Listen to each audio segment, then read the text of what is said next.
Some homecomings feel like walking into your own grave. The October rain hammered the tin roof of 1247 Elm Street, like bullets from heaven, each drop echoing through the empty rooms of Carmen Delacroix's childhood home. 16 years behind bars had aged her face into sharp angles, but her dark eyes still burned with the same fire that had landed her in Millfield Correctional for women. They said she'd killed her ex-husband Marcus in cold blood. They said she'd abandoned her 2-year-old daughter Sophia to the state. They said a lot of things. What they didn't say was who had been paying the property taxes on this house for 16 years, or why warm light glowed from the upstairs bedroom window when the electricity had been cut off in 2008. Carmen's trembling hand reached for the front door she'd painted yellow the day before her arrest. The key still fit, the hinges still creaked the same tune. But when she stepped inside, soaking wet and heart-pounding, she heard something that made her blood freeze, a teenage girl humming "You Are My Sunshine" in Sophia's bedroom upstairs. The same song Carmen used to sing to her baby daughter, the same melody that had haunted her dreams for 16 years. But who could possibly know that? Before we jump back in, tell us where you're tuning in from, and if this story touches you, make sure you're subscribed because tomorrow I've saved something extra special for you. Carmen's legs turned to water. The humming drifted down through the rotting floorboards, sweet and haunting, punctuated by the relentless drumming of rain against the windows. She gripped the doorframe, her knuckles white against the peeling paint, and forced herself to breathe. 16 years of prison meditation techniques kicked in. Count to 4, hold, release. But no amount of therapeutic breathing could explain away the impossible melody floating through her childhood home. The living room stretched before her like a museum of abandoned dreams. Dust particles danced in the strange amber light filtering from upstairs, settling on furniture she remembered arranging with such hope when she'd first brought baby Sophia home from the hospital. The burgundy couch where she'd nursed her daughter through midnight fevers, the coffee table still bearing ring stains from Marcus's beer bottles, back when his drinking was just annoying, before it turned violent, before everything went to hell. The humming stopped. Carmen held her breath, straining to hear over the storm's fury. Footsteps creaked overhead, light, deliberate, moving toward what used to be Sophia's nursery. The sound of someone young, someone who knew exactly which floorboards would protest underfoot. This isn't real, she told herself. Years of solitary Christmas mornings, 16 years of missing bedtime stories and first days of school. Your mind is finally cracking. Dr. Reeves had warned her about this during their last session at Millfield Correctional. Reintegration will be challenging, Carmen. Your brain has been creating survival mechanisms for years.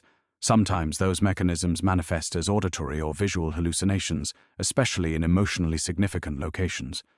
But hallucinations didn't pay property taxes. Hallucinations didn't keep electricity flowing to houses that should have been condemned years ago. Carmen's hand moved instinctively to her jacket pocket, fingers closing around the manila envelope the state had handed her that morning, along with her civilian clothes and $200 gate money. Inside were copies of every document related to Sophia's case, the custody hearings Carmen had missed while awaiting trial, the foster care placements, the final adoption papers that sealed her daughter away from her forever. Sophia Delacroix had ceased to exist legally on November 15, 2009. She'd become Sophia Morrison, adopted by a family in Portland who'd promised to love her like their own. Carmen had signed the papers from her cell, tears smearing the ink, believing it was the kindest thing she could do. A child deserved a real family, not a mother branded a killer. The footsteps upstairs moved again, this time toward the staircase. Carmen's heart hammered against her ribs. Every instinct screamed at her to run, back to the halfway house in downtown Millfield, back to her narrow cot and scheduled mealtimes and the brutal predictability of institutional life. But her feet remained planted on the warped hardwood floor, as immovable as the oak tree in the front yard that had weathered every storm for 50 years. A shadow appeared at the top of the stairs. "Mom?" The voice hit Carmen like a physical blow. Sweet, questioning, tinged with the particular blend of hope and uncertainty that only teenage girls could master.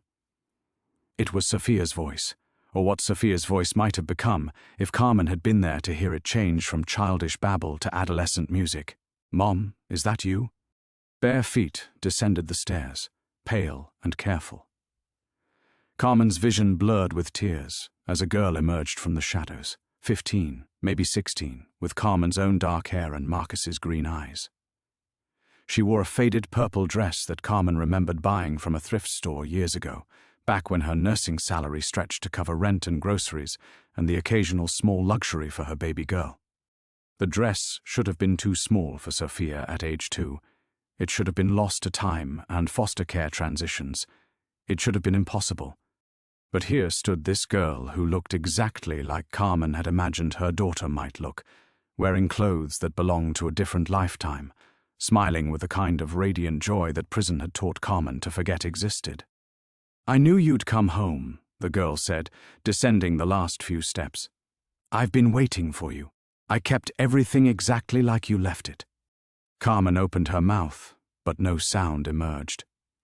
The girl's face was so familiar it made her chest ache. Sophia's chubby baby cheeks refined into delicate bone structure, those same impossibly long eyelashes, the tiny scar above her left eyebrow from when she'd tumbled off the couch at 18 months old. "You're not real," Carmen whispered. The girl's smile faltered. "Mom, it's me. It's Sophia. I know I'm older than when you saw me last, but—" "Sophia Morrison," Carmen said, the name cutting like glass in her throat. "You're Sophia Morrison now. You have a new family, a better family." "No." The girl shook her head firmly. "I'm Sophia Delacroix. I'm your daughter, and I never left this house." Thunder cracked overhead, and in its echo, Carmen heard the sound of her carefully constructed reality beginning to shatter.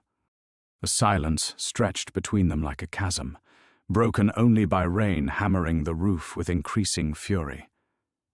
Carmen's hands trembled as she stared at the impossible girl standing 3 feet away, close enough to touch, close enough to confirm or deny the madness that 16 years of imprisonment had apparently carved into her brain. "You can't be here," Carmen said, her voice barely audible over the storm. "You were adopted.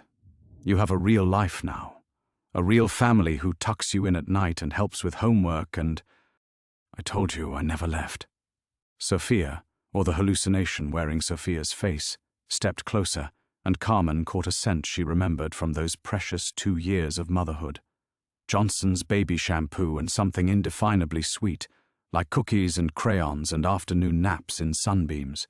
Carmen stumbled backward until her spine hit the front door. The cold metal of the handle pressed against her lower back, offering escape, but her legs refused to cooperate. 16 years of institutional routine had taught her to assess, analyze, and adapt to any situation, but nothing in Millfield Correctional had prepared her for this.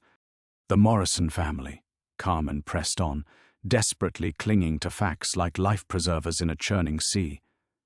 "Tom Morrison is a software engineer. Linda teaches 4th grade. They live in a yellow house on Maple Street in Portland with a tire swing and a golden retriever named Buster. I memorized every detail from the adoption file because I needed to know my baby was safe." Sophia's expression shifted, confusion clouding those familiar green eyes. "I don't know those people. I've been here, waiting for you. Every day for 16 years. The words slammed into Carmen's chest. She pressed her palms against the door, feeling the peeling paint beneath her fingers, grounding herself in texture and sensation. In prison, she'd learned to recognize the early signs of dissociation, the floating feeling that preceded complete mental departure from reality. She was dangerously close to that edge now. "This is trauma response," she whispered, more to herself than to the girl. Dr. Reeves explained this. The mind creates elaborate fantasies to cope with unbearable loss. "I'm having a psychotic break." But even as she spoke the clinical words, other details registered with devastating clarity. The girl's fingernails were painted with chipped purple polish, the same shade Carmen had used when Sophia was a baby, painting her own nails while her daughter napped. The small silver locket around Sophia's neck had been Carmen's mother's. something she'd planned to give Sophia when she turned 16. When had she planned to give it away? Carmen couldn't remember making that decision. "I know you're scared," Sophia said gently, and the compassion in her voice was so mature, so knowing, that it made Carmen's heart fracture. 16 years is a long time. I grew up while you were away. But I never stopped being your daughter. Carmen closed her eyes, trying to summon the coping mechanisms that had sustained her through years of concrete walls and fluorescent lights. She'd survived 16 years by maintaining rigid mental boundaries between reality and wishful thinking. Reality was her 8x10 cell, the scratchy orange uniforms, the constant noise of women who'd lost everything clawing at the edges of sanity. Wishful thinking was Sophia laughing as Carmen pushed her on a swing, Sophia's tiny hand in hers at the zoo. Sophia growing up whole and happy with parents who deserved her. But this house, their house, existed in some liminal space between those boundaries. The Victorians' bones remembered things Carmen had tried to forget. The way Sophia's laugh had echoed down these hallways, the routine of bedtime stories and morning bottles, and the peaceful exhaustion of caring for someone who depended entirely on her love. "I kept your room exactly the same," Sophia said, her voice pulling Carmen back from memory. "Your books are still on the nightstand. Your coffee mug is in the kitchen cabinet. I watered your plants until they got too old, then I replaced them with the same kinds." Carmen's eyes snapped open. "My plants?" "The African violets on the kitchen windowsill. The spider plant hanging in the dining room. You always said plants made a house feel alive." Sophia smiled, and the expression was so purely hopeful that Carmen felt something crack inside her chest. "I wanted everything to feel alive when you came home." The words hit like a physical blow. Carmen had told Sophia that about plants, during those long winter afternoons when her daughter was learning to walk, using furniture legs to pull herself upright while Carmen narrated every mundane detail of their shared life. "Plants make a house feel alive, baby girl. Just like you make Mama feel alive." No one else knew she'd said that. No one else could know. But psychiatric symptoms could be incredibly specific, couldn't they? The mind was capable of extraordinary self-deception when faced with unbearable grief. Thunder crashed overhead again, so loud it rattled the windows in their ancient frames. In the following silence, Carmen heard something that made her blood freeze. From somewhere deep in the house came the sound of a kettle whistling. Someone was making tea. Carmen's breath caught in her throat. The whistling grew more insistent, a shrill note cutting through the storm's chaos. Someone else was in the house. "Sophia," Carmen whispered, her voice strangled with sudden terror. "Who else is here?" But Sophia's face had gone pale, her eyes wide with something that looked like panic. "No one," she said quickly. "There's no one else. There's never anyone else." The kettle's whistle reached a crescendo, then abruptly stopped. The silence that followed felt pregnant with possibility. Footsteps, voices, the sound of cabinet doors opening and closing. Carmen's mind raced through scenarios, each more frightening than the last. Squatters, drug dealers, someone who'd been using her abandoned house for 16 years and wasn't pleased to find the legal owner had returned. "I need to call the police," Carmen said, fumbling in her jacket for the flip phone the halfway house had given her. Her fingers shook as she flipped it open, the tiny screen casting blue light across her face. "No." Sophia grabbed her wrist with surprising strength. Her skin was warm, solid, real in a way that made Carmen's head spin. "Please don't. You can't." "Sophia, if someone's living here illegally, it's just me. It's always just me." Sophia's grip tightened, and Carmen saw desperation flicker behind those green eyes. "The kettle. Sometimes it just goes off by itself. Old house, you know. Everything's falling apart." But Carmen had lived in this house for 3 years before her arrest. She knew every creak, every settling sound, every quirk of aging pipes and electrical systems. Automatic kettles didn't whistle, and she'd never owned an automatic kettle anyway. From the kitchen came the unmistakable sound of ceramic meeting wood, a mug being set down on the counter. Carmen pulled free from Sophia's grasp and moved toward the hallway, her nursing instincts overriding her fear. 16 years in prison had taught her that running from dangerous situations usually made them worse. Better to face whatever threat waited in her kitchen with some semblance of control. "Mom, please." Sophia's voice cracked with emotion. "Don't go in there." But Carmen was already walking down the familiar hallway, her feet finding their way despite the darkness. Family photos lined the walls, images she'd hung with such hope when Sophia was a baby. Pictures of the three of them before Marcus's drinking got bad, before the bruises started appearing on Carmen's arms and neck, before everything spiraled into violence and blood and 16 years of concrete cages. The kitchen door stood slightly ajar, warm light spilling through the gap. Carmen pressed her palm against the wood and pushed it open. The kitchen was exactly as she'd left it, down to the pale yellow curtains her mother had sewn and the chipped tile backsplash Carmen had always meant to replace. But sitting on the counter was a steaming mug of tea, tendrils of steam curling upward in the lamplight. Beside it lay a folded newspaper, and Carmen's blood went cold as she read the headline, "Local woman released after 16 years." Her own face stared back at her from the front page.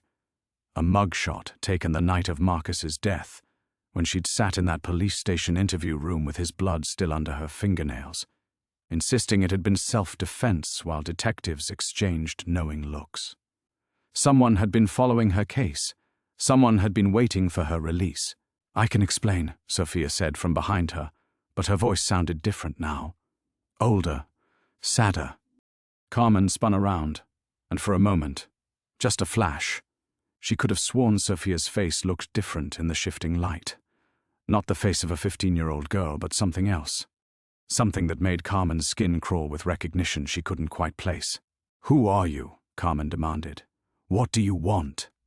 "I'm your daughter," Sophia said, but there was something hollow in her voice now, like she was reciting lines from a script she'd memorized but never truly believed. "I'm Sophia. I've been waiting for you." Carmen backed against the counter, her hand brushing the warm mug. The tea smelled of chamomile and lavender, the exact blend she'd drunk every night before bed when Sophia was a baby, a ritual that had helped her relax during those overwhelming early months of single motherhood. Another detail no one else could know. Thunder crashed overhead, and in its wake, Carmen heard something that made her heart nearly stop. From upstairs came the sound of a baby crying, not a teenager's voice, but the thin, desperate wail of an infant who needed comfort. Sophia's face crumpled with something that looked like grief. "Please," she whispered, "please don't leave me again. I've been so alone." Carmen stared at the girl who claimed to be her daughter, at the impossible kitchen that shouldn't exist, at the newspaper that proved someone had been planning this moment. Every rational part of her mind screamed that she was losing her sanity, that 16 years of isolation had finally broken something essential inside her. But the baby upstairs cried again, and Carmen faced a choice that would define the rest of her life: run from this madness, or climb those stairs and discover what was really waiting for her in the darkness above. The baby's cries pierced through Carmen's skull like broken glass, each wail triggering memories so vivid she could taste them. Sophia, at 6 months old, red-faced and inconsolable during those endless nights when teething made sleep impossible for both of them. Carmen pacing the hallway at 3 a.m., bouncing her daughter against her shoulder while humming lullabies her own mother had sung decades earlier. But Sophia was 15 now, or 18, or whatever age this impossible girl claimed to be. Babies didn't exist in houses frozen in time. Carmen's legs felt like water. She gripped the kitchen counter, knuckles white against the familiar laminate surface, fighting the urge to collapse onto the cracked linoleum floor.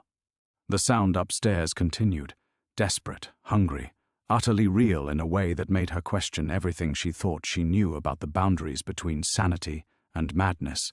"Make it stop," she whispered, pressing her palms against her ears. "Please, make it stop." Sophia stepped closer, and Carmen caught that scent again. Baby shampoo and innocence, but underneath it something else. Something that smelled like dust and old roses and time itself beginning to decay. "I can't," Sophia said, and her voice carried a weight that seemed far too heavy for a teenager's throat. "She's been crying for 16 years, Mom. She's been waiting for you to come upstairs and comfort her." The words hit Carmen like a physical blow. She stumbled backward, her hip colliding with the kitchen table where she once fed Sophia mashed bananas and Cheerios while humming off-key songs. The memory was so sharp it left her gasping, Sophia's tiny fingers exploring her high-chair tray, the way she'd clap her hands when Carmen made funny faces, the pure joy that had filled this house before everything went wrong. "This isn't real," Carmen said. But even as the words left her lips, she knew she was trying to convince herself of a lie. The crying upstairs was real. The newspaper with her mugshot was real. The girl standing 3 feet away, watching her with eyes that held 16 years of accumulated sorrow, was somehow impossibly real. But accepting that reality meant accepting that everything she'd believed about her daughter's fate was wrong. It meant the Morrisons in Portland, the yellow house with the tire swing, the golden retriever named Buster. All of it was a fantasy she'd constructed to cope with unbearable loss. "The adoption papers," Carmen said desperately. "I signed them. I saw the photographs of her new family. There were Christmas cards for the first 3 years, pictures of Sophia learning to ride a bike, starting school." "Did you really see those things?" Sophia asked gently. "Or did you need to see them?" The question landed like a punch to Carmen's solar plexus.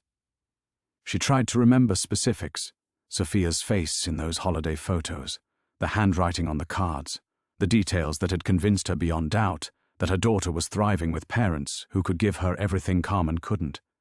But the memories felt slippery now, like trying to hold water in cupped hands. Had there really been Christmas cards? Or had she imagined them during those long nights in her cell, staring at the concrete ceiling while creating elaborate stories about Sophia's happiness to keep herself from drowning in guilt? The baby upstairs cried harder, the sound building to a crescendo that made the old house's windows rattle in their frames. Carmen doubled over, hands pressed to her stomach, as if she could physically hold herself together through sheer force of will. "I can't do this," she gasped. "I can't be someone's mother. I killed a man. I spent 16 years in a cage. I don't know how to be human anymore, let alone how to take care of—" "You killed him to protect us," Sophia interrupted, her voice fierce with sudden conviction. "I remember that night, Mom. I remember hiding in my crib while he screamed at you. I remember the sound of his fist hitting your face. I remember you crying afterward, holding me so tight I could barely breathe, telling me over and over that you were sorry." Carmen's knees gave out. She sank into one of the mismatched kitchen chairs, the same chair where she'd sat nursing Sophia during those early morning feedings when the rest of the world was still asleep. The memory was so vivid she could feel phantom weight in her arms, 7 pounds of perfect trust and need, depending on her for everything. "You were too young to remember," Carmen whispered. "You were only 2. "Some things are too important to forget," Sophia said, even when forgetting would be kinder.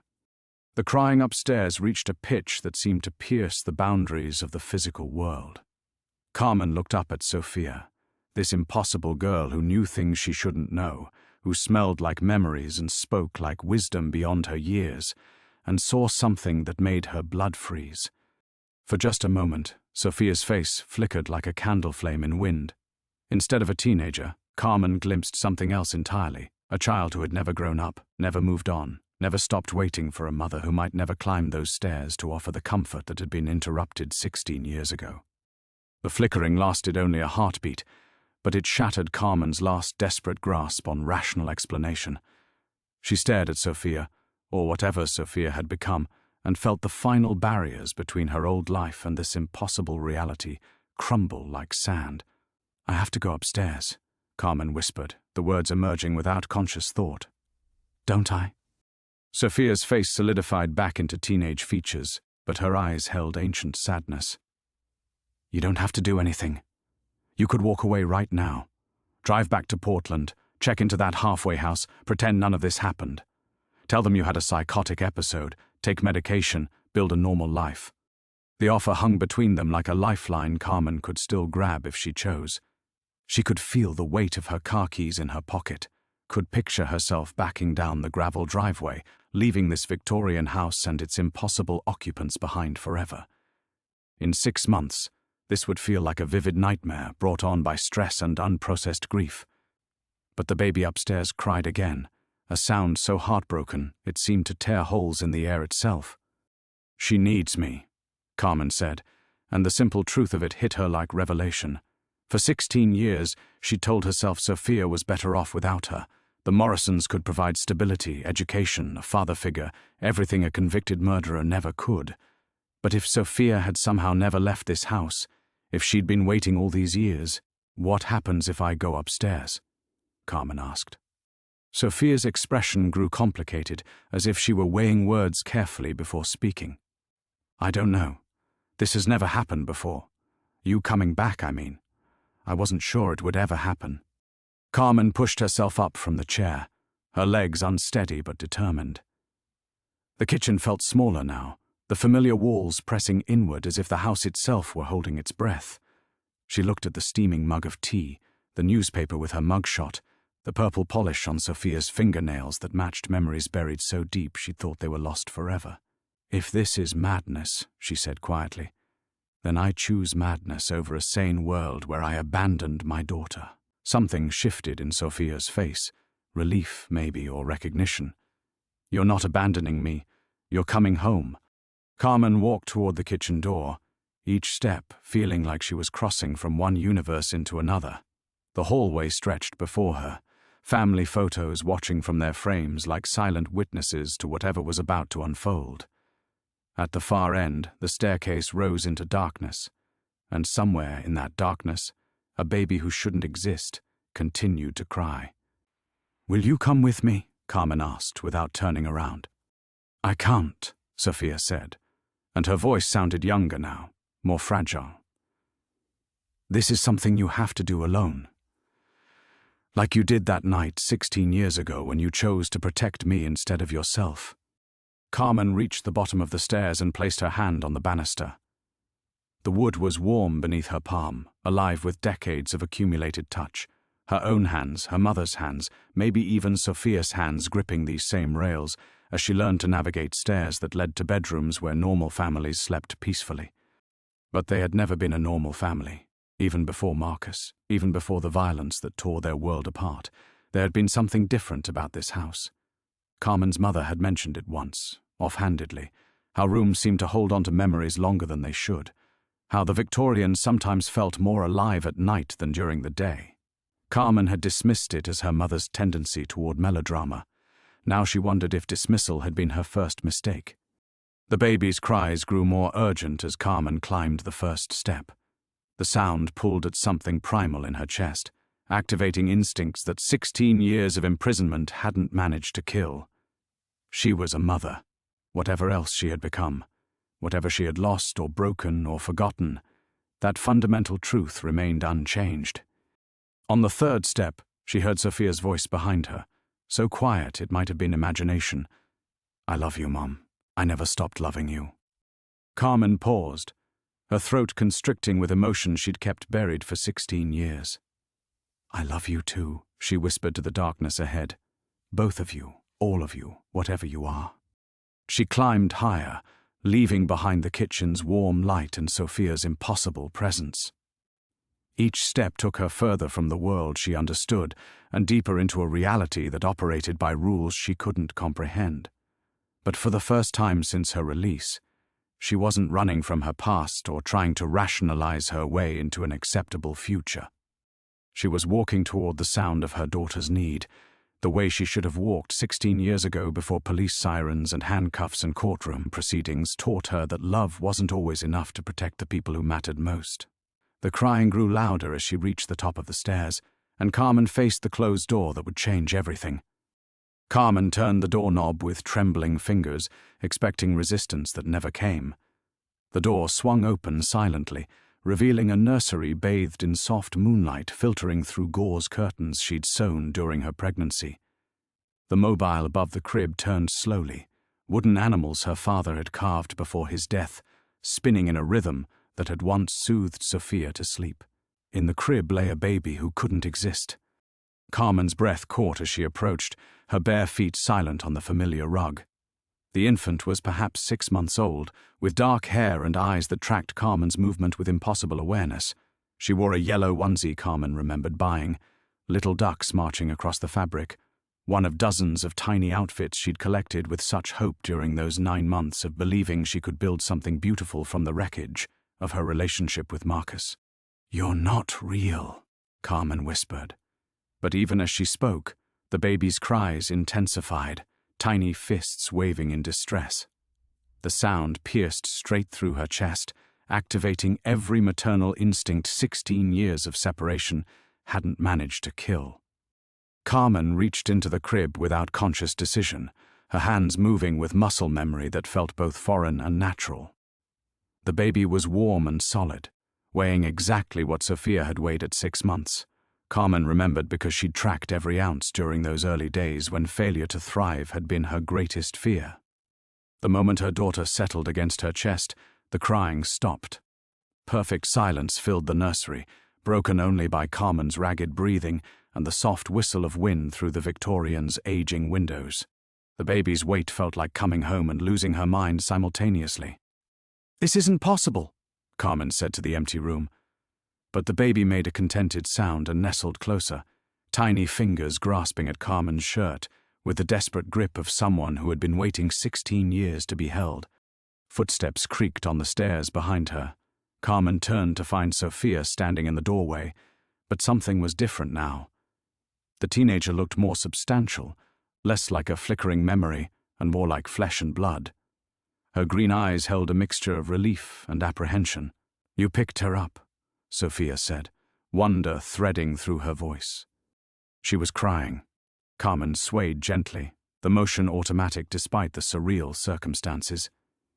Babies cry when they need something. "She's been crying for 16 years. I could hear her sometimes, but I could never—" Sophia gestured helplessly. "I couldn't help her. I tried, but my hands would go right through her, like she was made of air." Carmen looked down at the solid, warm weight in her arms. "But I can hold her. You're her mother." The simple statement carried implications that made Carmen's head spin. She sank into the rocking chair beside the window, the same chair where she'd nursed Sophia through countless late-night feedings, where she'd read stories and sung lullabies and planned futures that had crumbled into ash and regret. "Sophia," Carmen said carefully, "how long have you been in this house?" The teenager's expression grew complicated. "Since the night you were arrested. I remember waking up in my crib, but I was 15, not 2. I remember calling for you, but you were already gone. Mrs. Chen from next door came looking for me the next morning, but she walked right through the house like I wasn't there." Carmen's blood went cold. "Mrs. Chen died 8 years ago." "I know. I was here when the ambulance came. I tried to help her, but I couldn't touch anything, couldn't make anyone see me." Sophia's voice cracked. "I've watched so many people come and go. Real estate agents, potential buyers, teenagers who dared each other to explore the haunted house. They all left, but I stayed. I've always stayed." The baby in Carmen's arms made a soft sound, and Carmen looked down to see dark eyes staring up at her with startling intelligence. This wasn't just any baby. This was Sophia at 6 months old, somehow preserved exactly as she'd been during those precious months before everything went wrong. "The night Marcus died," Carmen said slowly, "you were in your crib upstairs while we fought in the kitchen." Sophia nodded. "You told me to stay in my room no matter what I heard. I tried to obey, but when I heard him hitting you," her voice broke, "I wanted to help so badly. I was crying, calling for you, but you couldn't come because you were protecting both of us." Carmen understood now, with a clarity that felt like ice water in her veins. Sophia had been split that night. Part of her had grown into the teenager standing in the doorway carrying 16 years of accumulated loneliness and grief. But part of her had remained frozen as a baby, still crying for a mother who had been torn away before comfort could be given. The house hadn't just preserved memories. It had preserved need itself, keeping both versions of her daughter suspended in the moment when their family had shattered beyond repair. "What happens now?" Carmen whispered. "Now you decide," Sophia said, "whether love is stronger than time." Carmen held the baby closer. feeling the impossible weight of choice settling over her like a shroud. The nursery seemed to pulse around them, walls breathing with the accumulated emotion of 16 years of separation. Outside, the Oregon rain had stopped, leaving behind a silence so complete it felt like the world itself was waiting for her decision. "What exactly am I choosing between?" Carmen asked, though part of her already understood the gravity of what Sophia was offering. Sophia moved closer, her teenage form casting shadows that seemed too deep for moonlight. "You can take us with you, both versions of me. But if you do," she hesitated, as if the words themselves carried dangerous weight, "there's no going back to the world you knew. The rules that govern normal life won't apply anymore." Carmen thought of the halfway house in Portland, the job interview scheduled for Thursday, the carefully constructed plan for rebuilding a conventional existence. She thought of Dr. Martinez's voice during their last session. The key to successful reintegration is accepting reality and moving forward, not dwelling in past trauma. But this wasn't past trauma. This was present impossibility, and it felt more real than anything she'd experienced since walking out of prison gates. The baby stirred in her arms, making soft sounds that tugged at maternal instincts Carmen had buried beneath 16 years of survival and numbness. She looked down into dark eyes that held depths no infant should possess, and saw reflected there every milestone she'd missed, every bedtime story left unread, every scraped knee uncomforted. "What about the other choice?" Carmen whispered. Sophia's face crumpled slightly. "You walk away, return to your normal life. We fade, both versions of me. The baby stops crying because there's finally no hope left to sustain her, and I stop waiting because waiting becomes pointless. You die. We were never fully alive to begin with." Sophia's voice carried a heartbreaking acceptance. "We've been sustained by possibility, by the chance that someday you might come home. Without that possibility..." Carmen stood abruptly, pacing to the window while cradling the baby. Below, her car sat in the driveway like an escape pod, keys heavy in her pocket. She could see the logical path clearly. Drive back to Portland, check herself into a psychiatric facility, accept treatment for whatever breakdown had caused these vivid hallucinations. In 6 months, she'd have medication to regulate her brain chemistry and therapy sessions to process her guilt in healthy, acceptable ways. She'd also have a future built on the foundation of abandoning her daughter twice. "There's something else," Sophia said quietly. "Something I haven't told you." Carmen turned, the baby's weight solid and warm against her chest. "The night Marcus died, after it happened, I wasn't just crying because I was scared. I was trying to reach you." Sophia's teenage face looked ancient in the moonlight. "I wanted so badly to help, to comfort you the way you'd always comforted me. I pushed against something that night. Pushed so hard I think I broke something fundamental about how things are supposed to work." "What do you mean?" "I think I'm the reason you're experiencing this. I've been calling you home for 16 years, and my need was so strong it created..." She gestured around the nursery. "This, a place where time works differently, where love can preserve what should have been lost." Carmen felt understanding dawn like cold sunrise. "You created a pocket outside normal reality." "I was 2 years old and terrified and desperate. I didn't know what I was doing, just that I needed my mother more than anything else in existence." Sophia's voice broke. "But maintaining it has cost me everything. I can't leave this house. I can't touch anyone but you. I can't age properly or live or die or move on. I've been trapped in that night for 16 years. The weight of responsibility settled over Carmen's shoulders.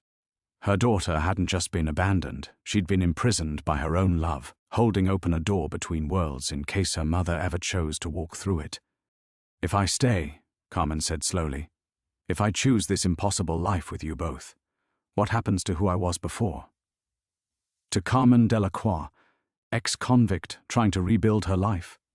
She becomes someone who chose love over logic. Someone who decided that being a mother mattered more than being sane." Sophia stepped closer, her teenage eyes bright with hope and fear.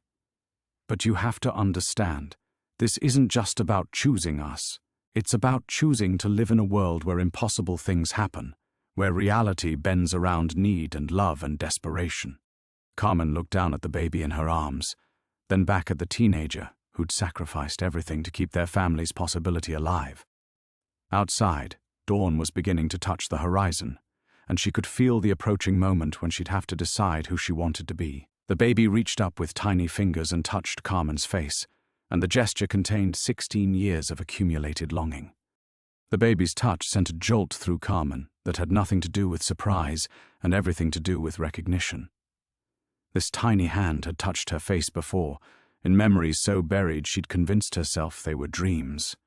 But as those miniature fingers traced her cheek, 16 years of suppressed maternal love crashed over her like a dam bursting. "I can't do this," Carmen whispered.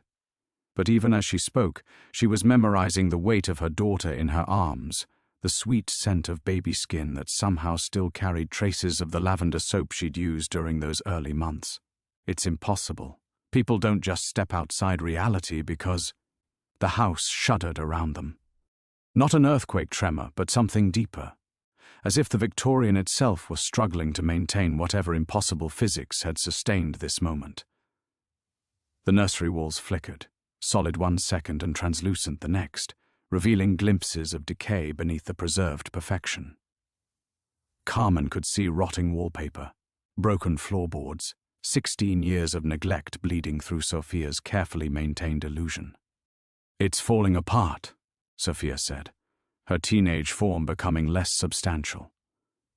"The longer you stay without deciding, the harder it becomes to hold everything together. I'm not strong enough anymore." The baby in Carmen's arms began to fade at the edges, her solid warmth becoming something more like memory than flesh. Carmen clutched her daughter tighter, but her hands were closing around air that remembered being a child. "No."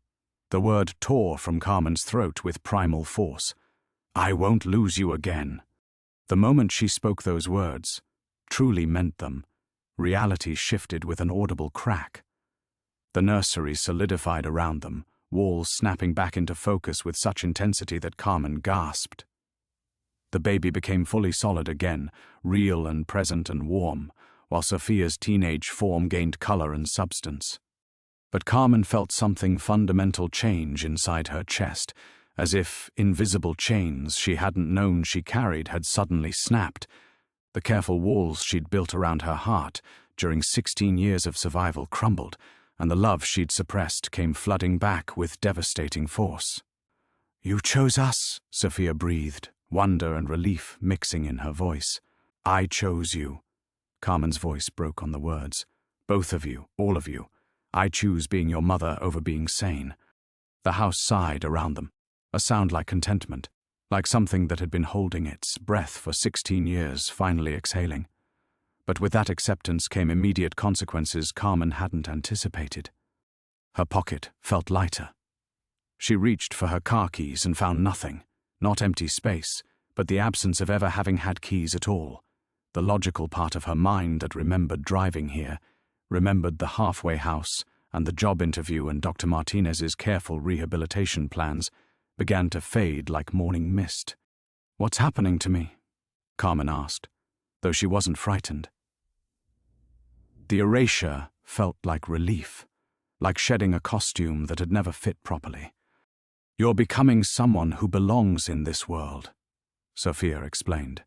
"Someone for whom having a baby who exists outside time and a teenage daughter who can bend reality makes perfect sense. The Carmen who spent 16 years in prison for killing Marcus is becoming the Carmen who never left this house at all." Carmen understood with crystalline clarity that she was watching her old life dissolve.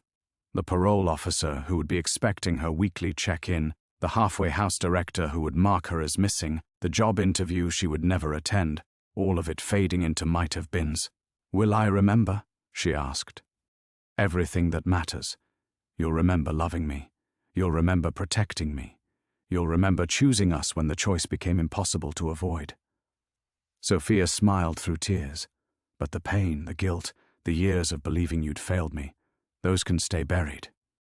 The baby made a contented sound and settled more deeply into Carmen's arms, Outside, the dawn light streaming through the windows had taken on an otherworldly quality, golden and warm, and somehow more real than any sunrise Carmen could remember. "There's no going back," Carmen said, and it wasn't a question. "There was never any going back," Sophia replied gently. "There was only the choice to go forward into something impossible, or to go forward into something empty." Carmen looked around the nursery that would now be her world, walls that breathed with accumulated love, a rocking chair that would hold her through countless nights of songs and stories, windows that looked out onto a version of Millfield that existed slightly adjacent to the one everyone else inhabited. The baby reached up again, tiny fingers grasping at her mother's face with the desperate trust of someone who had waited 16 years to be held. Carmen kissed those impossibly small fingertips and felt her heart break open with a love so fierce it could reshape reality. "What happens now?" she whispered. Sophia moved to stand beside the rocking chair, her teenage hand resting on Carmen's shoulder with warm, solid weight. "Now we have forever to figure out how to be a family." Carmen had been living in their impossible sanctuary for 3 days when the outside world came crashing back. She was in the kitchen making breakfast, or what passed for breakfast in a house that existed adjacent to normal time, when the pounding started. Heavy fists against the front door, the sound echoing through rooms that had known only whispered lullabies, and Sophia's gentle laughter since Carmen had chosen to stay. "Carmen Delacroix, this is Officer Martinez with Millfield PD. We need to speak with you." The baby Sophia, who had been contentedly playing with wooden blocks that materialized whenever she needed them, began to cry. Not the phantom wails Carmen had first heard, but real distress from a child who could sense her mother's sudden terror. Teenage Sophia appeared in the kitchen doorway, her face pale. "They can't come in," she said, but uncertainty threaded through her voice.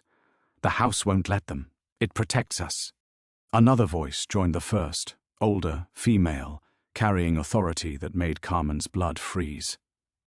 "Ms. Delacroix, this is Detective Sarah Walsh. You missed your required check-in with your parole officer. We're here for a welfare check." Carmen's carefully reconstructed reality wavered. She remembered now. Fragments of her old life bleeding through like water through cracks.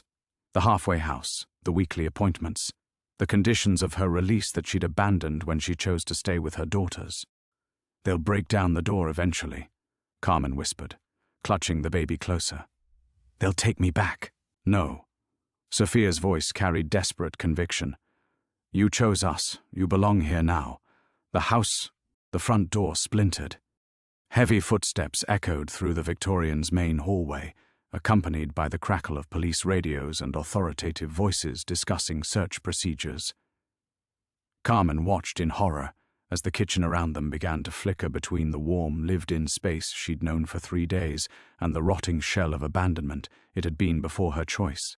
"The magic isn't strong enough," Sophia said, her teenage form beginning to fade at the edges. "They're bringing too much reality with them. Their certainty about what's real is overpowering what we've created."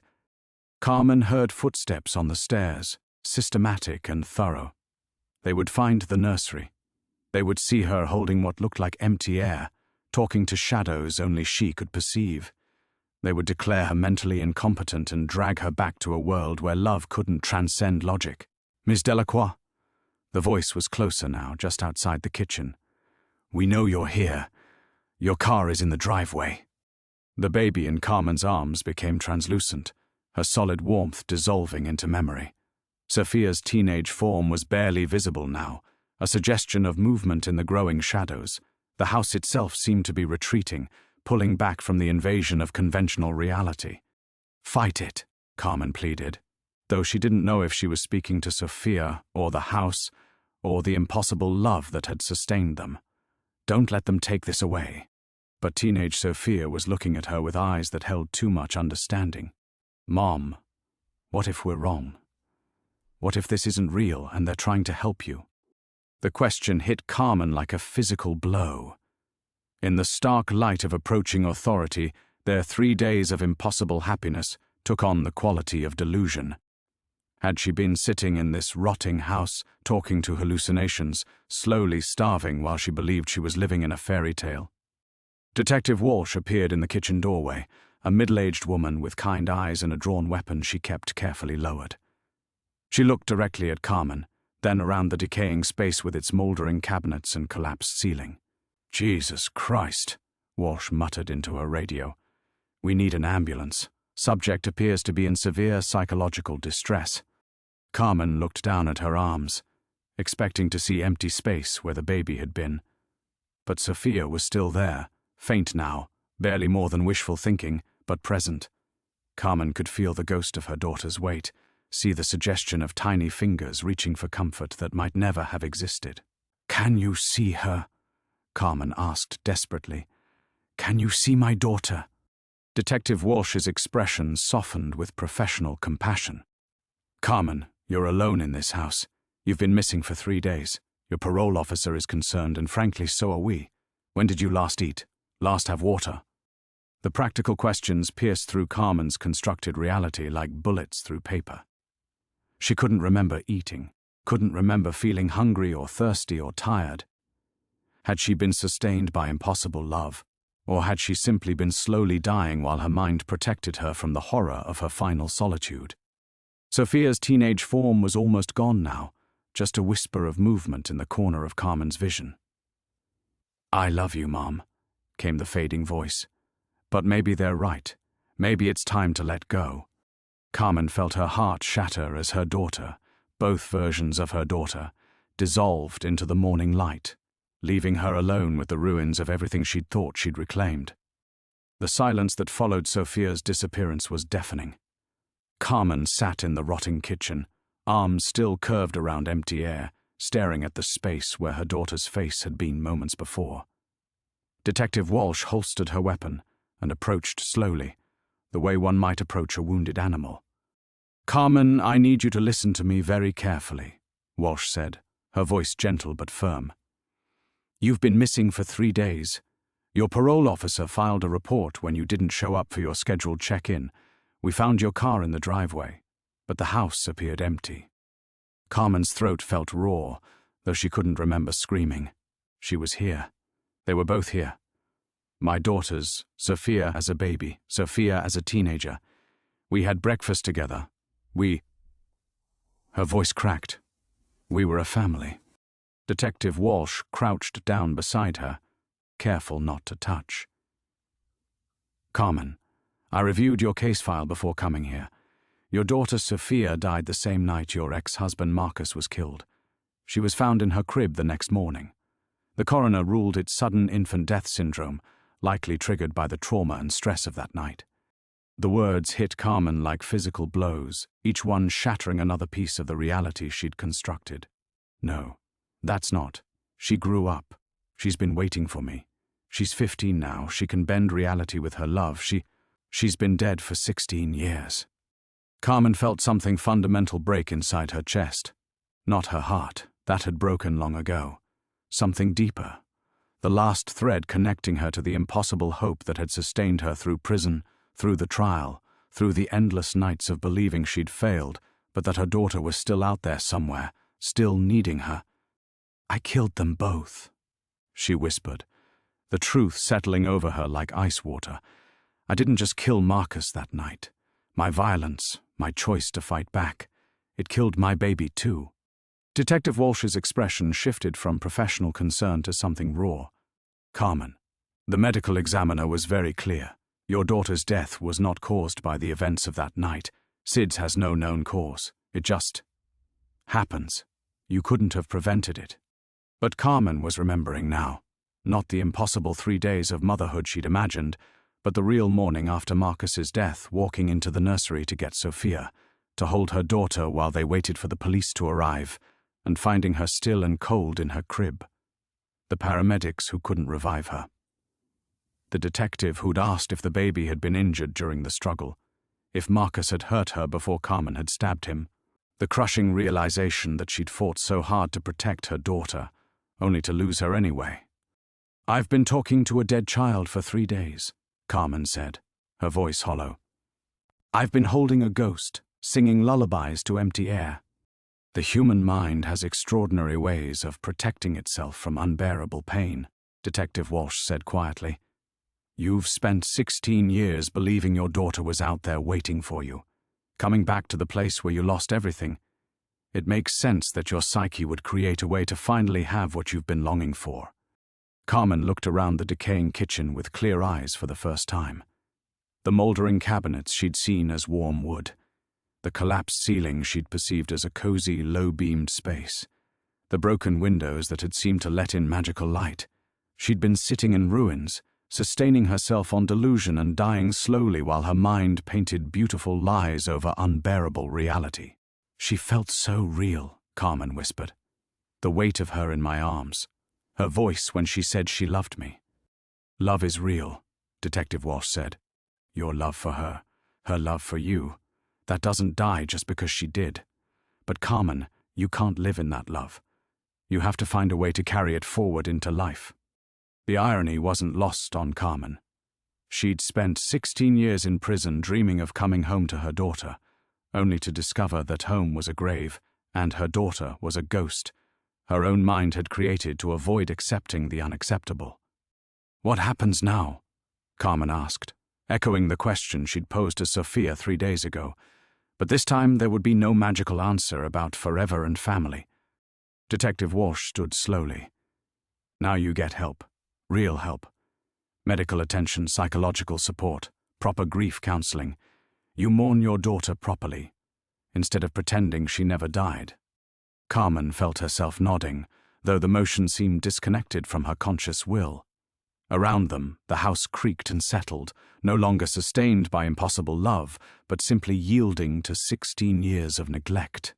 Outside, she could hear Officer Martinez radioing for an ambulance, explaining they'd found the missing parolee, but would need medical evaluation. She was leaving this house again, but this time she understood with devastating clarity that she was leaving alone. The ambulance ride passed in a blur of white walls and concerned voices. Carmen stared at the ceiling, watching fluorescent lights flicker past like dying stars, while the paramedic checked her vitals and asked questions she couldn't quite process. Dehydrated, malnourished, showing signs of severe psychological distress. Clinical terms that reduced 3 days of impossible motherhood to symptoms requiring treatment. At Millfield General Hospital, they placed her in a private room in the psychiatric wing. The walls were painted a soothing blue-green that reminded her painfully of Sophia's eyes, and she had to turn away from them to maintain her fragile grip on the present moment. Dr. Rebecca Chen, the attending psychiatrist, was younger than Carmen had expected, with gentle hands and a voice that carried no judgment. You've experienced what we call a prolonged psychotic episode, Dr. Chen explained during their first session. Grief-induced, triggered by returning to the site of your trauma. Your mind created an elaborate narrative to protect you from processing your daughter's death. Carmen nodded mechanically. The words made sense in the harsh light of the hospital room, where everything was real and solid and impossible to mistake for magic.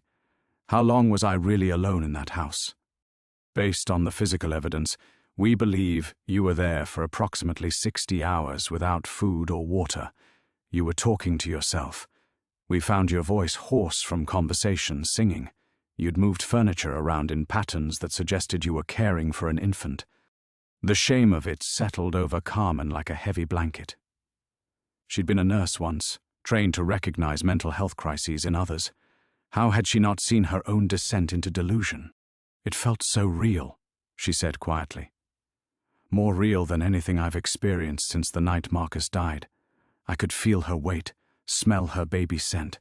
She knew things, memories from my childhood that no one else could know. Your subconscious mind holds tremendous detail, Dr. Chen said. In your episode, you had access to memories and knowledge you'd forgotten you possessed. Your brain used that information to construct a daughter who could comfort you in ways you desperately needed. On the 3rd day of her hospitalization, Detective Walsh returned, this time without her uniform. She wore jeans and a soft sweater, carrying coffee and looking more like a concerned friend than a law enforcement officer. "How are you feeling?" Walsh asked, settling into the visitor's chair. Embarrassed. Broken. Like I've been grieving wrong for 16 years. Carmen accepted the coffee gratefully, wrapping her hands around the warm cup. Thank you for not treating me like a criminal when you found me. You're not a criminal, Carmen. You're a mother who lost everything and finally broke under the weight of it. Walsh leaned forward. I've been thinking about your case since we found you, about the night Marcus died. Carmen's stomach tightened. I've told that story so many times I could recite it in my sleep. I know, but I want you to tell it to me again, now that you've processed Sophia's death. Sometimes clarity comes after we face the deepest pain. Carmen closed her eyes, remembering. Marcus came home drunk and angry. He'd been drinking more since Sophia was born, getting violent when she cried. That night he said he was going to shut her up permanently. I believed him. He'd hurt us both before. So you fought back. I got between him and the nursery. He hit me and I grabbed the kitchen knife. I just wanted him to stop, to leave us alone. But when I stabbed him, something in me snapped. I kept going until he stopped moving. Walsh nodded slowly. 16 years ago, domestic violence wasn't understood the way it is now. Battered woman syndrome wasn't widely accepted as a defense. You were painted as an angry woman who snapped, not a mother protecting her child. What are you saying? I'm saying I think you were railroaded. I think a good defense attorney today could have gotten you acquitted or convicted on lesser charges. You served time for protecting your daughter from a man who intended to kill her. The words hit Carmen like a revelation. For 16 years, she'd carried not just grief but guilt, believing she was a murderer who'd destroyed her family. The possibility that she might have been a protector instead, a mother doing what mothers do, shifted something fundamental in her chest. It doesn't bring her back, Carmen said quietly. No, but it might help you forgive yourself enough to build something new. That afternoon, alone in her hospital room, Carmen made a decision. She pulled out the notebook Dr. Chen had given her for journaling and began to write. Not to Sophia this time, but about Sophia. Real memories of her daughter's short life. The way she'd gurgled with delight during baths. How she'd gripped Carmen's finger with surprising strength. The soft weight of her sleeping against Carmen's chest during midnight feedings.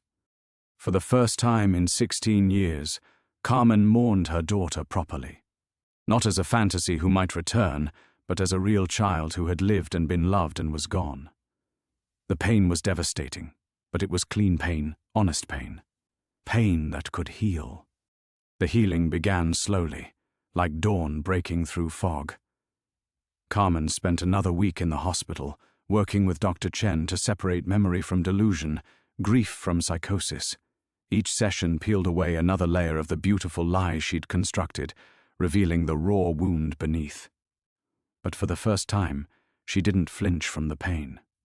When they finally discharged her, Carmen made a choice that surprised everyone, including herself. She didn't return to the halfway house or seek placement in a group home. Instead, she used the small inheritance her mother had left, money that had sat untouched in an account for 16 years, to rent a modest apartment 3 blocks from Millfield General Hospital. I need to stay here, she explained to her parole officer, Mrs. Rodriguez, during their first meeting after the crisis. Not at the house, I'm selling that. But in this town, I need to finish what I started. Mrs. Rodriguez frowned over Carmen's file. What you started was a complete psychological breakdown. The recommendation is intensive outpatient therapy, possibly in Portland where there are more resources. The recommendation is wrong. Carmen's voice carried a new certainty, forged in the crucible of facing her deepest illusions. I came back to Millfield to find my daughter, and in a way, I did. I found the truth about her death, about my guilt, about the justice I was denied. Now I need to build something real with that knowledge. The Victorian house sold quickly to developers who planned to tear it down and build condos. Carmen attended the closing with surprising equanimity, signing papers that transferred ownership of her former prison to strangers who would erase it entirely. Detective Walsh had offered to handle the sale for her, but Carmen insisted on being present. I need to say goodbye properly this time, she explained. After the papers were signed, Carmen walked through the empty rooms one final time. Without the weight of her delusions, the house felt smaller, sadder, just an old building that had witnessed too much pain. In the nursery, she knelt where Sophia's crib had once stood and placed a single white rose on the warped floorboards. I love you, she whispered to the empty air. I'll always love you. But I'm not going to live in that love anymore. I'm going to live forward from it. The money from the sale, combined with her inheritance, gave Carmen options she'd never expected to have. She could start over anywhere, become anyone. But instead of fleeing Millfield, she doubled down on staying. She enrolled in a refresher course to renew her nursing license, 16 years out of date but still valid with additional training. Why nursing again? Dr. Chen asked during one of their weekly sessions. After everything you've been through, wouldn't you want a completely fresh start? Carmen considered the question while watching rain streak the office windows. October was deepening toward winter, and the Oregon mist carried the scent of endings and beginnings intertwined. Because I was good at it, she said finally. Before everything fell apart, I was a good pediatric nurse. I helped children and families through their worst moments. That person, she's still in here somewhere, underneath all the grief and delusion.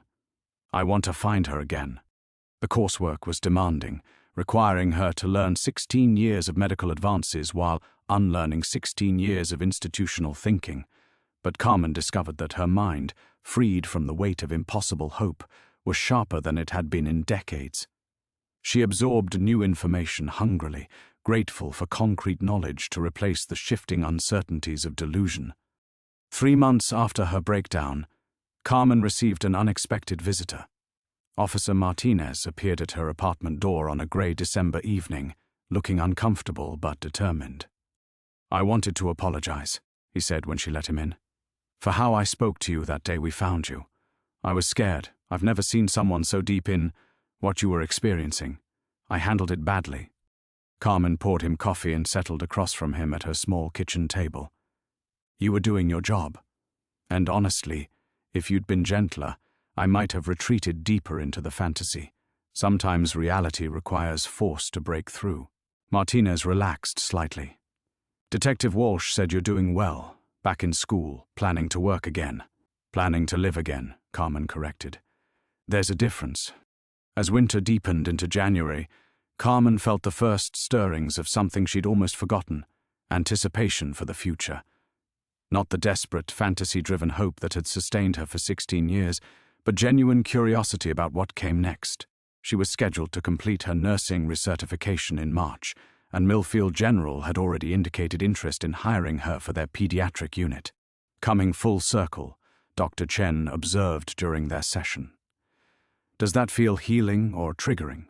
Both, Carmen admitted. But I'm not the same person who worked there before. I understand loss now in ways I couldn't then. I think that might make me better at helping families face their worst moments, not worse.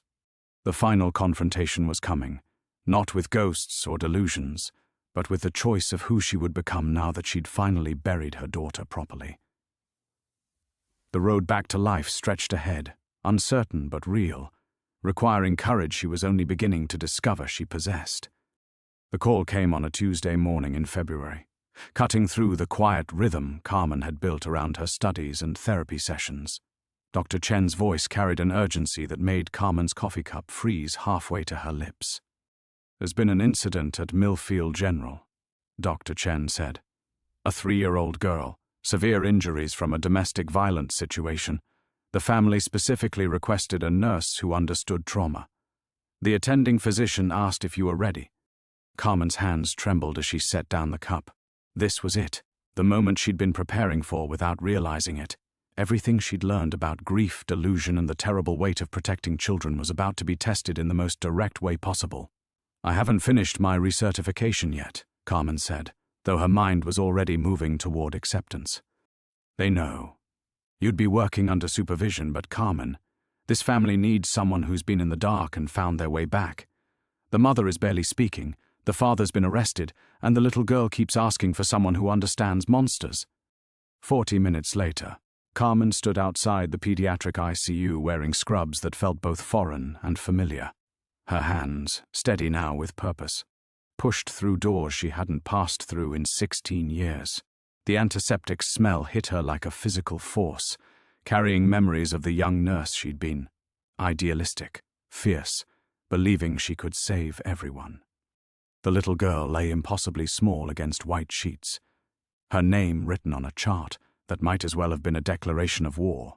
Lucy Morales, age 3, multiple contusions and a fractured arm from falling downstairs, the kind of fall that only happened when someone was thrown. Carmen approached the bed slowly, acutely aware of the watching supervisor, the hovering residents, the weight of her own history pressing against her ribs. But when Lucy's eyes opened, dark and wide and filled with a particular terror of a child who'd learned too young that people meant to protect her were the ones who hurt her, everything else fell away. "Hi, sweetheart," Carmen said softly, her voice finding the gentle register she'd thought she'd lost forever. "My name is Carmen. I heard you've been very brave." Lucy studied her with the wariness of a wild animal, but something in Carmen's tone seemed to penetrate. "Are you the one who knows about monsters?" she whispered, her voice barely audible above the monitors. Carmen felt her breath catch. How did this child know? Then she understood. The staff had told Lucy's mother about Carmen's background, and somehow that information had filtered down to a 3-year-old who needed to believe that someone, somewhere, had survived what she was surviving. "Yes," Carmen said, moving closer to the bed. "I know about monsters, and I know something very important about them." Lucy's eyes widened. "What?" "Sometimes people who've met monsters become the best at protecting other people from them, because we know how to see them coming, and we know how to be stronger than them." The little girl considered this with the gravity only children can bring to profound truths. "Did you kill your monster?" Carmen felt the weight of every choice she'd made, every consequence she'd faced, every delusion she'd built and torn down. In this moment, facing this broken child who needed hope more than perfect moral clarity, she understood what all her healing had been building toward. "Yes," Carmen said quietly. "I did. And then I had to learn that killing monsters doesn't make you a monster. Sometimes it makes you someone who can teach other people that monsters can be beaten." Lucy's small hand crept across the bedsheets toward Carmen. When their fingers touched, Carmen felt something she'd thought was lost forever, the absolute certainty that she was exactly where she needed to be, doing exactly what she was meant to do. "Will you stay with me?" Lucy asked. Carmen looked up to catch the supervising nurse's eye, receiving a subtle nod of approval. Then she settled into the chair beside Lucy's bed, her hand gentle but firm around the child's fingers. "I'll stay as long as you need me to," Carmen promised. As the afternoon stretched into evening, Carmen found herself singing softly, not the lullabies she'd sung to her phantom daughter, but simple songs of comfort and protection. Lucy drifted in and out of sleep, her grip on Carmen's hand never loosening.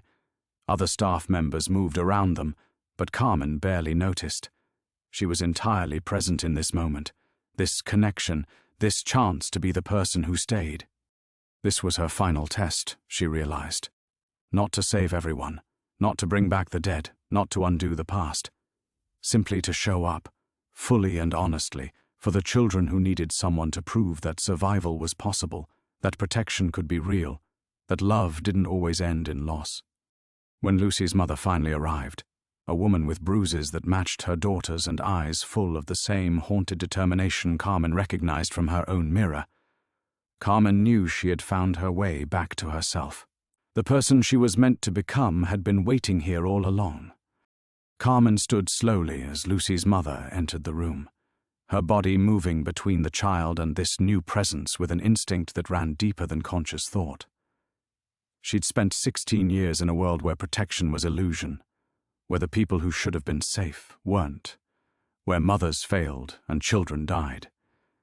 But as she faced Maria Morales across Lucy's hospital bed, Carmen felt something crystallize in her chest, a recognition of the war they were both fighting. Maria's left eye was swollen shut, her lip split and healing badly. She moved like someone who'd learned to make herself smaller, quieter, less likely to provoke the violence that followed her home each night. But her eyes, Carmen knew those eyes. They held the same desperate calculation that had driven Carmen to grab a kitchen knife 16 years ago. "You're the nurse?" Maria's voice was barely a whisper, as if speaking too loudly might summon the monster who'd done this to her daughter. "I'm Carmen."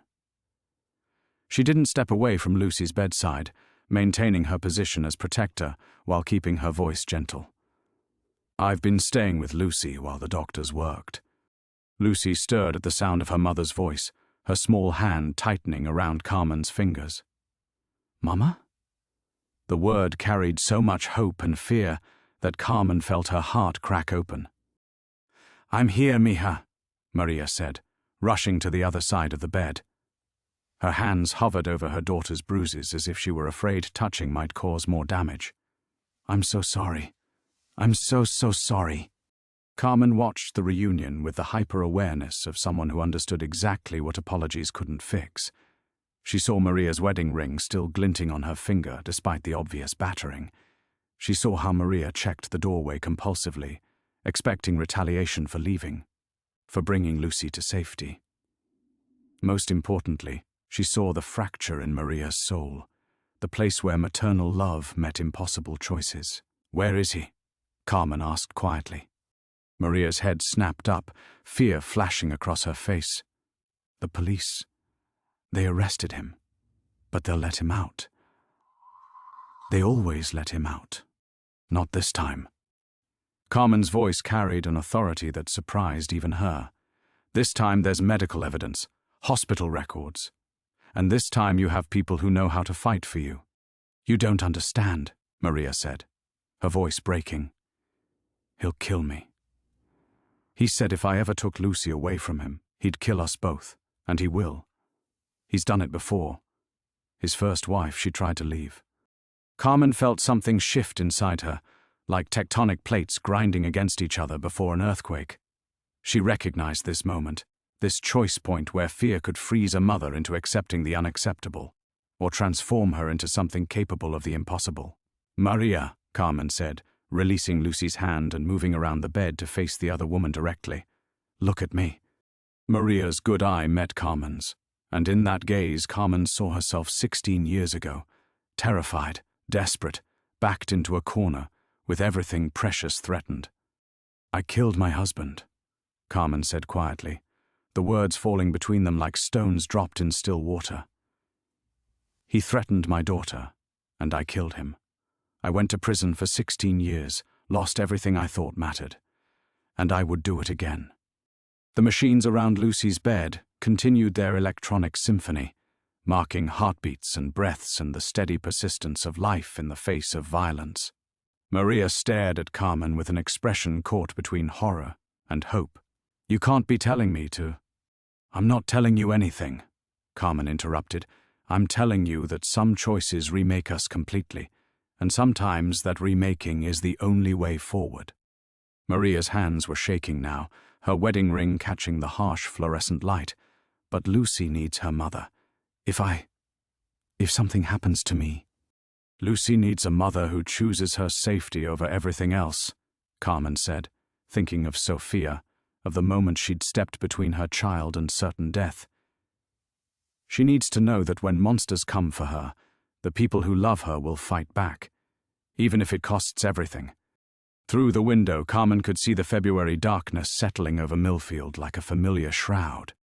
Somewhere in this same building, she'd once believed she could save everyone through gentleness and proper procedure.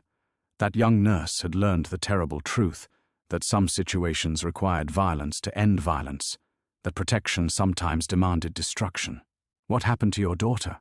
Maria asked. The question hit Carmen like a physical blow, but she didn't flinch. "She died anyway. But she died knowing I fought for her. She died knowing she was worth fighting for." Maria's wedding ring came off slowly, like she was removing a chain that had bound her to drowning. She set it on the bedside table next to Lucy's chart, a small act of defiance that felt like a declaration of war.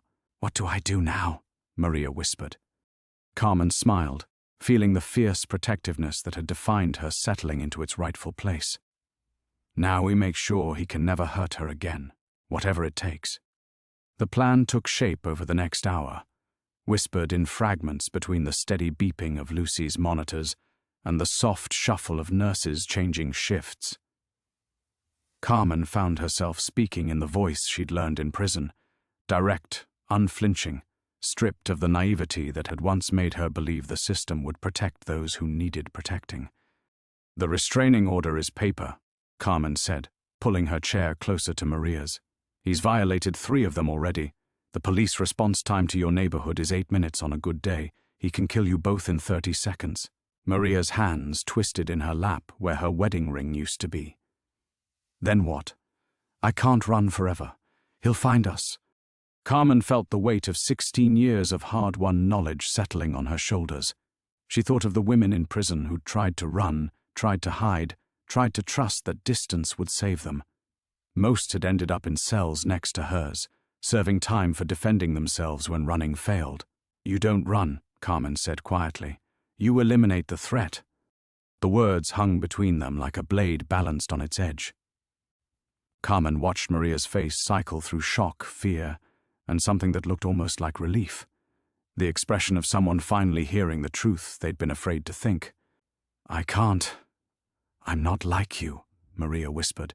"I'm not strong enough." "I wasn't strong enough either," Carmen replied, her voice carrying the weight of absolute honesty. "I was terrified. My hands were shaking so hard I could barely hold the knife. But Lucy doesn't need you to be strong. She needs you to be willing." Carmen stood and walked to the window, looking out at the parking lot, where Maria's battered Honda sat next to her own car, 2 vehicles that had carried broken families to this moment of reckoning. When she turned back, Maria was staring at her daughter with an expression Carmen recognized from her own mirror 16 years ago. "If I do this," Maria said slowly, what happens to Lucy when they arrest me?" Here was the sacrifice Carmen had known was coming, the terrible arithmetic of protection that demanded everything precious in exchange for safety. Carmen felt her heart crack open as she prepared to offer what she'd never thought she'd be able to give again. "She comes to me," Carmen said simply. Maria's head snapped up. "What?" "I'll file for emergency custody, with your husband dead and you unavailable. The court will need to place her somewhere. I'm a licensed nurse, I have a clean record since my release, and I understand exactly what she's been through." Carmen moved back to Lucy's bedside, her hand gentle on the sleeping child's forehead. "I'll take care of her until you can come home." The offer hung between them like a bridge spanning an impossible chasm. Carmen felt the full weight of what she was proposing, opening herself again to the possibility of loss, of loving a child who might be taken away, of walking back into the darkness she'd only recently escaped. But as she looked at Lucy's bruised face, at Maria's desperate eyes, Carmen understood that this was why she'd survived her own hell. Not to hide from the possibility of more pain, but to position herself as a shield for those who needed protecting. "You would do that?" Maria asked, tears streaming down her face. "For us?" Carmen thought of Sophia, of the phantom daughter who'd kept her sane through 16 years of incarceration before nearly destroying her with false hope. She thought of the moment she'd finally let Sophia go, accepting that her child was gone forever. Now she understood that letting go hadn't been an ending. It had been preparation for this moment, this choice, this chance to mother a living child who needed someone who understood monsters. "I failed to save my daughter," Carmen said quietly. "But I can help save yours." Maria reached across the bed and gripped Carmen's hand with surprising strength. "When?" "He'll make bail by Thursday," Carmen replied, her voice steady with the certainty of someone who'd learned how the system worked. "He'll come home angry looking for you both. That's when you end it." Through the window, snow had begun to fall, soft flakes that would cover Millfield in deceptive beauty by morning. Carmen watched the snow and felt the strange peace that came with accepting the unacceptable. She'd spent 16 years paying for one act of protection. Now she was choosing to pay again, differently but no less completely. "What if I can't do it?" Maria whispered. Carmen squeezed her hand, feeling the calluses from years of factory work, the strength hidden beneath fear. "Then you call me. and I'll come help you finish it. Whatever it takes." The promise settled between them like an oath sworn in blood. Carmen understood now that this was her real homecoming, not to a house or a fantasy, but to the person she'd been meant to become, someone who'd walked through hell and emerged willing to guide others through their own darkness, someone who chose sacrifice over safety, love over self-preservation, protection over peace. In the quiet aftermath of their pact, Carmen felt the hospital settling into its nighttime rhythm around them. The urgency of crisis had passed, leaving behind the strange calm that followed irrevocable decisions. She watched Maria stroke Lucy's hair with trembling fingers and recognized the look on the other woman's face, the expression of someone who'd crossed an invisible line and found unexpected peace on the other side. "I should go home," Maria said eventually, though her voice carried no conviction. "He'll expect me to be there when he makes bail." Carmen nodded, understanding the performance that would be required. Act afraid but hopeful. Let him think the arrest scared you back into submission. He'll want to reassert control before he deals with the betrayal of bringing Lucy to the hospital. The clinical detachment in her own voice surprised Carmen. When had she become someone who could discuss murder strategy with the same calm she'd once used to explain medication schedules? But even as the thought disturbed her, she recognized its necessity. Maria needed guidance from someone who'd walked this path and survived the consequences. "What about after?" Maria asked. "After it's done." Carmen had spent the last hour working through the logistics, drawing on 16 years of prison conversations with women who'd made similar choices. You call 911 immediately. You tell them he came home violent, that he threatened to kill you both, that you feared for Lucy's life. The truth, just not all of it. Will they believe me? "Look in the mirror," Carmen said gently. "Look at your daughter. The evidence is written on both of you. Any jury will understand why you felt cornered." Maria's laugh held no humor. "You made it sound so simple when you said you'd do it again. But you went to prison." "I went to prison because I was young and thought honesty would be enough. I confessed to premeditation, told them I'd been planning it for weeks." Carmen felt the weight of that old mistake. "You won't make my errors. You'll be a frightened woman who grabbed the nearest weapon when her abuser came home in a rage." The snow outside had thickened, coating the parking lot in deceptive purity. Carmen found herself thinking about transformation, how violence could be an act of love, how destruction could be the path to protection, how losing everything could lead to finding what truly mattered. "I keep thinking about Lucy's future," Maria said quietly. "If I do this, she'll grow up knowing her mother killed her father." "She'll grow up alive," Carmen replied. "She'll grow up knowing that when monsters threatened her, her mother chose her safety over everything else. That's not a burden. That's proof of love." Carmen watched Lucy sleep, noting how even in unconsciousness the child's body remained tense, ready for the next blow. She thought of all the children she'd treated over the years, the ones she'd saved and the ones she'd lost, and felt the familiar fire of protective rage kindle in her chest. "There's something else," Carmen said, making a decision that surprised her even as she spoke. "When this is over, when you're serving your time, I won't just take care of Lucy. I'll make sure she knows the whole truth about why you did it. Not the sanitized version, not some fairy tale about good and evil. The real truth about what love sometimes requires." Maria's eyes filled with fresh tears. "That's a terrible gift to give a child." "It's the gift of understanding that some situations have no clean solutions, only necessary ones. She'll be stronger for knowing it." Carmen felt the certainty of this in her bones, and she'll never doubt that she was worth fighting for. They sat in comfortable silence after that, two women who'd found each other at the intersection of desperation and determination. Carmen felt something shifting in her chest, not healing exactly, but a sense of rightness, of purpose fulfilled. She'd spent 16 years believing her violence had been meaningless, that Sophia's death had rendered her sacrifice worthless. Now she understood that every moment of suffering had been preparation for this, becoming the person who could guide Maria through the darkness without flinching. When visiting hours ended, Maria stood reluctantly. How do I thank you for this? You don't, Carmen said simply. You just do what needs doing, and then you let me help with what comes after. That's how women like us survive. We protect each other's children when the world won't. Maria kissed Lucy's forehead and whispered something in Spanish that Carmen didn't understand but felt in her bones. Words of love and apology and fierce determination. After Maria left, Carmen settled back into her chair beside Lucy's bed. The little girl stirred, her hand seeking Carmen's with unconscious trust. Is my mama coming back? Lucy asked without opening her eyes. Yes, sweetheart, Carmen said, her voice steady with absolute conviction. She's going to make sure you're safe forever. And until she comes home, I'll be right here. Outside, the snow continued falling, covering Millfield in silence and possibility. The phone call came on Thursday morning, just as Carmen was making coffee in her kitchen.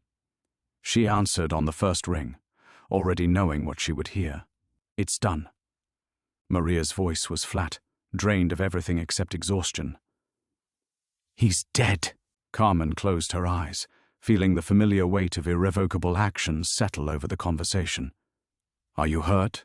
No, I did what you said. Waited until he came at me, then used the kitchen knife. The police are here now. Through her window, Carmen could see the Victorian's overgrown garden, still beautiful despite years of neglect. Soon she would need to prepare it for a child, clear the broken glass, fix the fence, make it safe for Lucy to play in. The thought filled her with purpose rather than grief. Tell them you were terrified, Carmen said quietly. Tell them about Lucy's injuries, about his threats. Let them see you break down. I don't have to pretend, Maria whispered. Carmen, what have I become? You became a mother who chose her child's safety over everything else. The same thing I became 16 years ago. After Maria hung up, Carmen drove to the hospital where Lucy was being discharged into temporary state custody. The little girl clung to her in the lobby, sensing the change in the air without understanding its source. Where's Mama? Lucy asked, as Carmen buckled her into the car seat she'd purchased the day before. Mama had to go somewhere for a while, Carmen said carefully, but she made sure you'd be safe with me until she comes back. The drive to the Victorian house felt like a return to a different life. Not the one Carmen had imagined when she first came home, but the one she was meant to live. Lucy chattered nervously in the back seat, asking questions about the house, about how long her mother would be gone, about whether the monsters were really gone forever. The monsters can't hurt you anymore, Carmen said, and for the first time in 16 years, she meant it absolutely. Inside the house, Carmen showed Lucy to Sophia's old room, which she'd spent the week cleaning and preparing. She'd removed the shrine-like quality she'd initially tried to preserve, transforming it instead into a space where a living child could feel safe and loved. This was my daughter's room, Carmen said as Lucy explored cautiously. Her name was Sophia. She would have liked you very much. Lucy picked up one of the few photographs Carmen had left, Sophia at age 5, grinning toothlessly at the camera. She looks happy. She was, Carmen said, surprised by how little pain the admission caused. She knew she was loved, even when bad things happened. That evening, as Carmen tucked Lucy into bed, the little girl asked the question she'd been building toward all day. Mama killed Papa, didn't she? Carmen had prepared for this moment, had decided on honesty tempered with age-appropriate explanation. Your Papa was hurting you and your Mama. She stopped him the only way she could. Lucy was quiet for a long time, processing this with the gravity of a child who'd seen too much. Finally, she nodded. I'm not sad he's gone. That's okay, Carmen said gently. You don't have to be sad about being safe. Later, sitting in her living room with a cup of tea, Carmen felt the profound shift that had occurred in her identity. She was no longer the woman who'd returned from prison carrying impossible grief and shattered dreams. She wasn't the nurse who'd once believed the system would protect the innocent, nor the mother whose failure had defined her for 16 years. She was something new, someone forged by loss but not broken by it, someone who understood that love sometimes required terrible choices and that protection demanded sacrifice. She was a woman who could guide others through darkness, because she'd found her way through her own. The phone rang again near midnight. Detective Morrison's voice was professional but not unkind. "Mrs. Delacroix, we'll need you to come in tomorrow for the custody hearing. Maria Santos has named you as her preferred guardian for Lucy." "I'll be there," Carmen said. "There's something else. Santos is claiming self-defense, but the evidence suggests premeditation. She's going to need character witnesses, people who understand what she was facing." Carmen felt the familiar weight of choice settling on her shoulders. Speaking for Maria would mean publicly aligning herself with another woman who'd chosen violence over victimhood. It would mean acknowledging her own past, her own choices, her own understanding of what protection sometimes required. "I'll testify," Carmen said without hesitation. After hanging up, she checked on Lucy one final time. The child slept peacefully, her body finally relaxed in the certainty of safety. Carmen stood in the doorway, feeling the presence of all the children she'd protected and failed to protect, all the women who'd made impossible choices for love. She was home now, not in the house she'd once shared with Sophia, but in the life she'd been meant to find. A life built on sacrifice and protection, on choosing love over safety, on understanding that sometimes the only way forward was through the darkness.